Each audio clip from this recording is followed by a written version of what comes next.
Quiet, please. Quiet, please.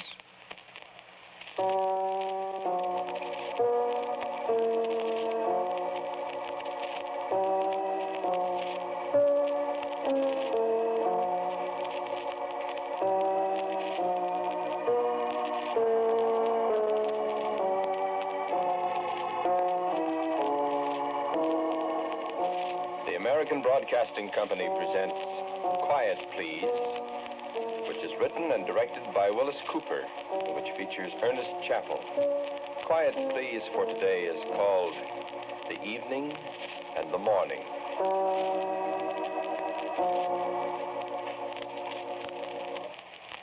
They're all gone now, aren't they? That was the last car going out the gate, wasn't it? There's nobody there but the gravediggers. Can we walk over there for a minute? Please? It's getting dark, isn't it? Is that what's bothering you? There isn't anything here that'll hurt you. My grandfather always taught me not to be afraid of cemeteries. They're sad places, he always said. They're sad and they're lonesome. But there's nothing there to harm you. I'll only be a minute, really. I'm not going to break down or anything like that. There's something I have to do. No, I won't run away. You're not worried about that, are you? Well, after all, you've got a gun. You could shoot me if I tried to run away. I couldn't very well attack you suddenly, could I? Not with these handcuffs. Of course not. So let's walk over there for just a minute. Please? Don't you think you're overdoing it a little bit, Dean? Well, I'm sorry if you think so. I do think so. Please, may we walk over to the grave? Listen here.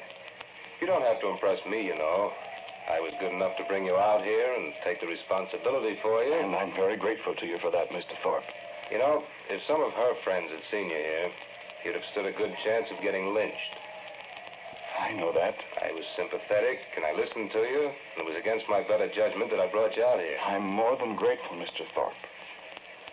If I could have come out here alone, I would have. We haven't started letting confessed murderers run around loose yet, especially to attend the funerals of the people they've killed. May we walk over to the grave, please? Oh, come on. Thank you. You're not doing yourself any good this way, Dean. I'm not trying to, Mr. Thorpe. What do you want to see the grave for? How can you stand looking at it? Haven't you got any heart at all? I killed her, didn't I? They won't have any trouble hanging you for it. I expect that. Well, what do you want, then? Why do you... This isn't easy, Mr. Thorpe. It was hard enough doing what I did. And coming out here... Well, it has to be done. I don't know what you're talking about. I loved Alice, Mr. Thorpe. You did? I did. And you murdered her. Here, where are you going? A flower, that's all. I want a flower from her grave. Put that back. No, I won't put it back, Mr. Thorpe. I tell you... No, please don't ask me to put it back. This is a very precious thing, this flower. What are you talking about? Why, this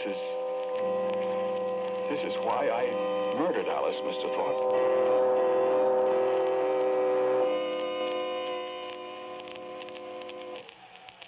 It's very good of you to walk back with me instead of riding. It's really a great favor, Mr. Thorpe, and I might as well tell you well, I would have insisted on walking if you hadn't agreed so readily. Insisted. You see, if you hadn't consented, I'd have just stayed there. And it would have been awkward for you because I think I'm stronger than you and I could have resisted you. I don't believe you would have used your gun. Even if you had threatened me, I wouldn't have moved. So I'm very grateful to you. Because it's important for me to walk back. It's the last walk in the open air you're likely to have. Yes. I suppose it is. You're a strange character, Dean. Well, you're rather unusual yourself, sir. Walking peacefully down a dark road with a murderer all alone. You may not have noticed that I've got my hand in my coat pocket. So you have. And in my coat pocket is a gun. Of course. So let's not get any ideas because I've been stupid enough to humor you a little. I have no intention of trying to escape. Thank you. Did you ever walk along the cemetery road before? No. I have. I know every inch of it. Morbid. No. The first time was with Alice. The woman you killed? Yes. I walked back with her from her husband's funeral a year ago. So now you're walking back from hers. Did you kill him, too? Why, no. Don't you remember? He was killed in a motor accident. Oh, yes. Francis, that was his name. Francis. Yes. Were you, in love with Alice then? I think I've always been in love with Alice. I see. But Alice loved Francis. I begin to see a motive now. Motive? For murdering her. She was still in love with her husband. She wouldn't have you, so you killed her. No. What? No, that wasn't my motive. What was then? I remember walking along this same road, Alice and I, a year ago. Just a year ago, day before yesterday. It was the same kind of evening, too. Cold and misty. Threatening snow like it is now. We'd stayed there at the cemetery after everybody else had gone, Alice and I. And now we were coming back home.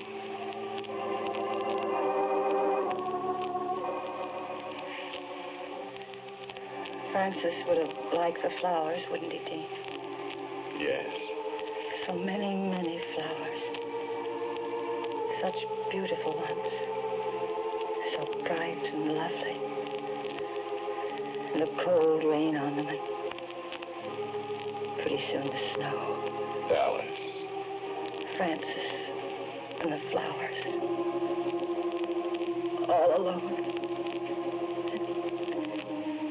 Dean, let's go back for a little while, can't we? No, we mustn't do that, Alice, dear. Just come to me, Dean. I'm alone. All this time I thought I couldn't help thinking that it's some ghastly joke. That Francis isn't really dead. It's a dream, maybe. Now, oh, Dean, he is dead. And I'm alone. Alice, dear, don't. We've got to face it, you. But Francis is dead. All I've got left is a flower from his grave. Alice, you're not alone. Well, I know I'm not. But you're not alone while I'm... Alice, you're not alone. Look, Dean. The little yellow flower. The little yellow moss rose that Francis always loved so much. He was born and he lived and he loved me and I loved him, and now there's nothing left but this. Alice, will you listen to me? Alice, will you stop this? It's no good carrying home a flower from there. Why, it's just a little symbol that'll break your heart all over again every time you look at it. But it was from his... No, don't say it. Don't carry home any reminders from that place, dear. I know this is hard, but now is the time for you to make decisions now and not years from now when you should be forgetting. That little rose, it'll always remind you. It'll always hurt you. It'll do terrible things to you, Alice. Throw it away. Throw away Francis' flower? It isn't his flower, Alice. But I need something to remind Do you me. need anything to remind you of Francis, Alice? You have your memories of 5 years of being married to him. You have all the things he wrote, the music he loved. You have so many precious memories, dear. You're going to trade them all for a memory of a mound of flowers on a November day in the rain. Why, I remember Francis when he came home from the war. And the day you were married, I remember. He was so tall. I remember both of you. And the time we went to Canada, and it snowed.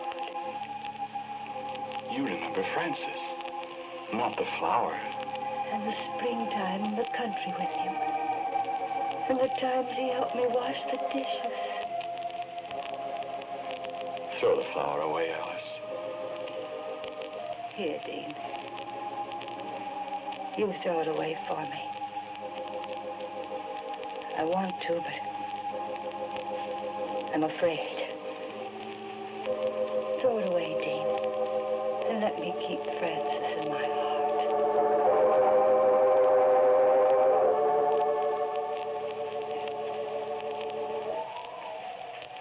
There's an old elm tree beside the road, the biggest old elm tree you ever saw. We'll be walking past it in a few minutes. I'll show it to you, Mr. Thorpe. You certainly talk as if you loved that woman, Dean. I did love her.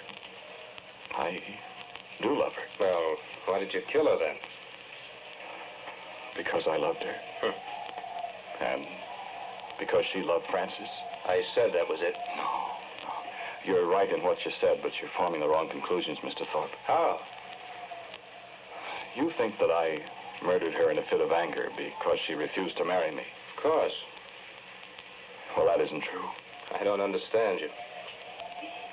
I'll explain it all to you. It doesn't need much explaining to me. I'll explain it. Well, what happened? Did your idea about throwing away the flower work? Yes, of course. But you're carrying away a flower from her grave. Yes. Why? Perhaps I want my memories of Alice to be that grave out there in the rain. Adding to your own punishment. Yes, that's part of it. I realize that I must pay a price for what I've done. I do that gladly. And I mean that. I mean, I'm really glad to pay it. But I hope you will believe me. I want to punish myself even more. But I haven't finished. I've got one more thing to do. That's why I begged you to let me come to the funeral. And why I plucked the flower from her grave. You're over my head, Dean. Oh, bear with me, Mr. Thorpe. It's only a little while. That's the big elm tree I told you about. You see it? There's a little street light just beyond it. What about it? There's a bus stop just beyond it. We can wait there for a bus if you like. Yes, I see somebody waiting there now. I think it's a good idea. I'm tired. I wish you'd tell me, though, why you did do it, Dean. Not that it'll make any difference. Not with your confession and all that. Mr. Thorpe, are you superstitious? Me? No. It's nonsense. No, it isn't nonsense. A great many superstitions are founded on fact. A great many. I don't believe in ghosts, if that's what you mean. You know, Francis was a writer. Yes? A writer of supernatural stories. I didn't know that. He had a very thorough understanding of superstitions, beliefs of all kinds. He had a large library of source material on that subject. Did he believe in ghosts? He was a rational man, Mr. Thorpe. And my very good friend. All right. I saw a good deal of Alice in the years since Francis was killed. In the first few months when she was having to reconstruct her life, when she was having to reconcile herself to the fact that she was alone, that Francis was drawn out of her world, I spent a good deal of time with her. And I was gratified that she was taking it very well. She did the house over completely, with the exception of the room he'd used for study. That she left exactly as he'd left it. A typewriter, a stack of paper, the pottery jar full of sharpened pencils, half a pack of cigarettes, and a torn match package. Even the wastebasket crammed full of torn sheets of paper, exactly the way he'd left it. That, she said, was to be her living memory of Francis. And always when I came to visit her, we sat in Francis' study.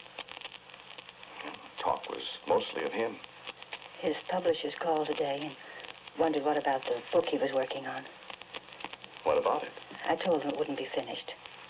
He only had a few pages to go, as I remember it. It won't be finished. I don't think you ought to do that, Alice. I want it that way, Dean. Do you still feel... I mean... I'm very glad you made me throw away that flower, if that's what you mean. It was an ugly thing. Bringing it away from there. Yes. I'm very content now. It's been hard to make myself realize that, you know, it's not really so bad when there are people around. But at night, alone by myself, I think I've cried myself out, Dean. I'm glad You've been an angel. Well... You have. Well, you see, Alice, I love you. I know you do. Well, that's all I can say, Alice. I love you. It's a horrible thing to have to say to the widow of my best friend, but... Widow? Well, Alice... Widow, you said. But Alice... You call me his widow. I'm not. Darling. No. Get away from me. I'm not his widow. Do you hear me? I'm Francis' wife.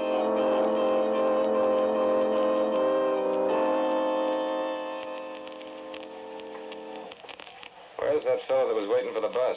Did he go away? Did you see him? Yes, I saw him. So she did get mad at you, huh? Well, don't you think you were rushing things a little, Dean? Don't you think you should have waited a little longer before you put in a word for yourself with his widow? His wife.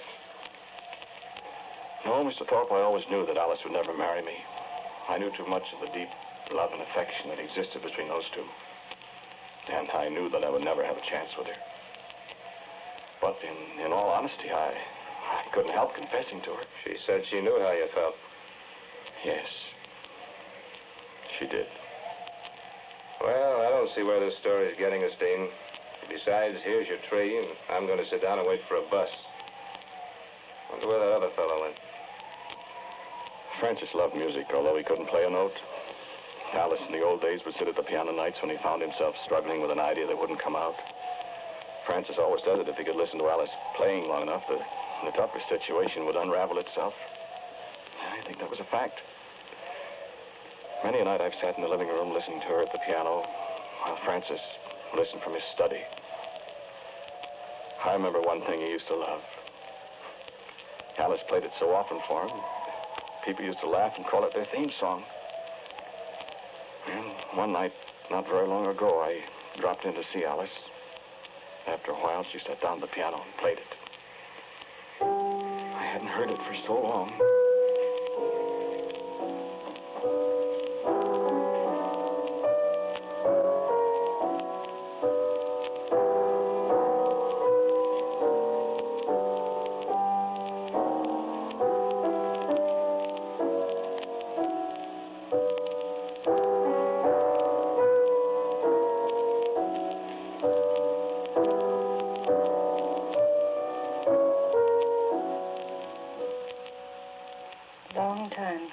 Played that, isn't it, Dean? It still sounds wonderful to me. I felt so lonesome tonight. It's an unpleasant night. Like it was a year ago. Out there and... You weren't going to think of that. I can't help it, Dean. Play something else. No.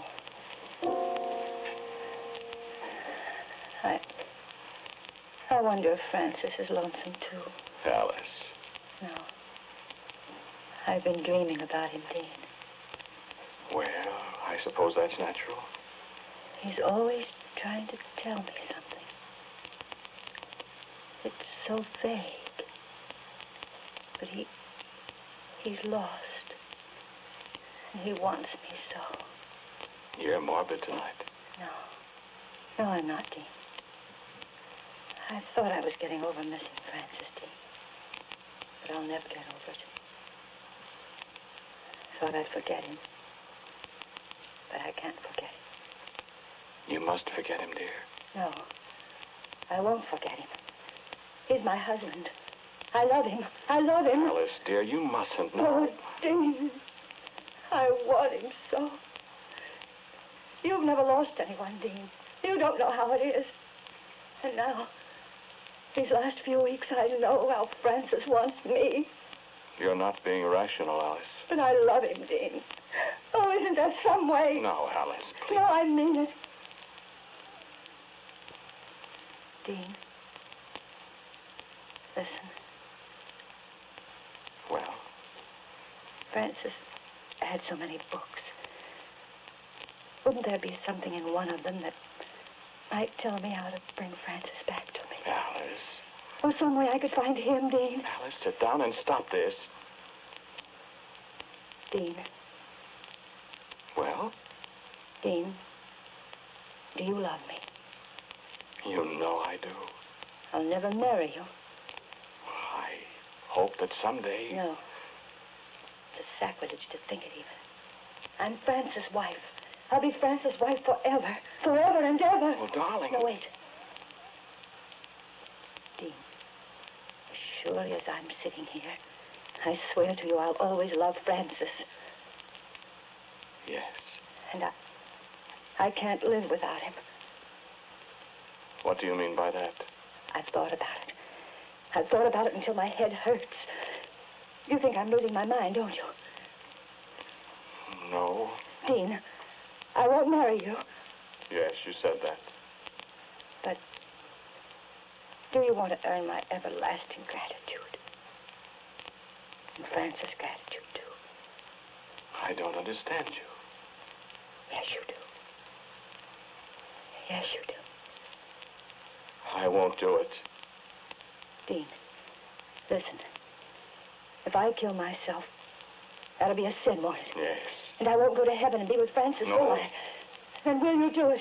Alice, you've lost your mind. No. Well, You said you loved me. Then prove it. Give me back to Francis.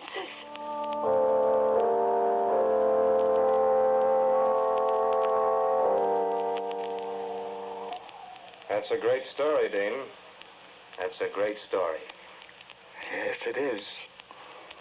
Isn't it? It's not the story you told when they arrested you. No. So you shot her because she asked you to. No. What do you mean? I went away from the house that night. I was very disturbed. Sleep? I couldn't sleep. About 3 a.m, I telephoned her. We talked for a long time. She was much calmer. She agreed that she'd been very foolish. And we'd talk it over again later in the day. I took 2 bromides and slept till noon. And then in the afternoon, she telephoned me and woke me up. Come over right away, she said. Come over now. Hurry. When I came in, she was holding a book. She seemed perfectly calm, but had obviously been crying for a long time. She was exhausted. What's happened, Alice? I asked. What's the matter? Sit down, Dean. What is it? What's that book? It's one of Francis' books from his reference library. Oh? Dean, when you left last night, I got to thinking some more about what I'd said first. That maybe there was something in one of Francis' books that would tell me how to bring us together again. Alice, I thought Be still. I went in there, and I looked at a lot of books. Some of them I couldn't understand. But I found one. I found this one. What is it? Dean, you murdered Francis. I what? You murdered his soul. Alice, what are you talking about? Do you remember the flower from his grave? Oh, yes. Yes, of course. Look at the book. Dictionary of Superstitions and Mythology. Bonnager, Paris, 1927. Well, what about it? Page 101. I've marked it. Read it. Flowers. If a flower be plucked from a grave that hath been afterwards thrown away, the place where the flower falls will be haunted. Alice, what is this? It's true, Dean. It's superstition, for heaven's sake. It's true. Oh, now, come now. It's true. How do you know? Because I went out to the cemetery road. And I went to the elm tree where you threw the flower away almost a year ago. You went... When did you go out there? This morning. While it was still dark. This morning? And it's true. I know. Francis is there. Chained to that spot forever and ever. Oh, Dean, what are we going to do? We did it, you and I. What are we going to do?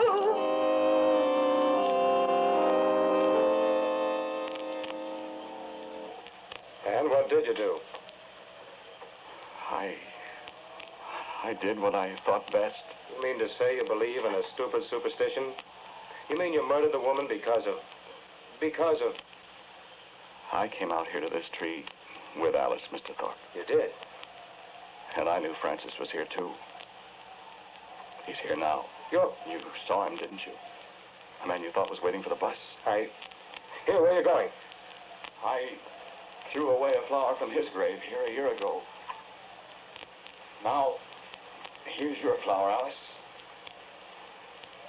I've kept my promise, dear. Alice and Francis together now. Forever. You don't believe that. Listen.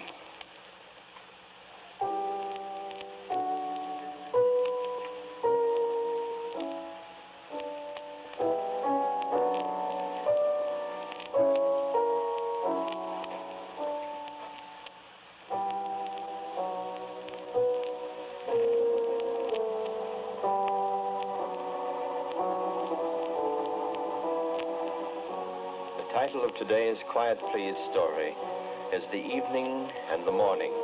It was written and directed by Willis Cooper. Ernest Chappell was the man who spoke to you. Dan Bess Johnson played Alice. Martin Lawrence was Mr. Thorpe. As usual, music for Quiet Please is by Albert Berman. Now, for a word about next week, our writer-director, Willis Cooper. Thank you for listening to Quiet Please. For next week, I have a story which I call One for the Book. And so, until next week at the same time, I am quietly yours, Ernest Chappell.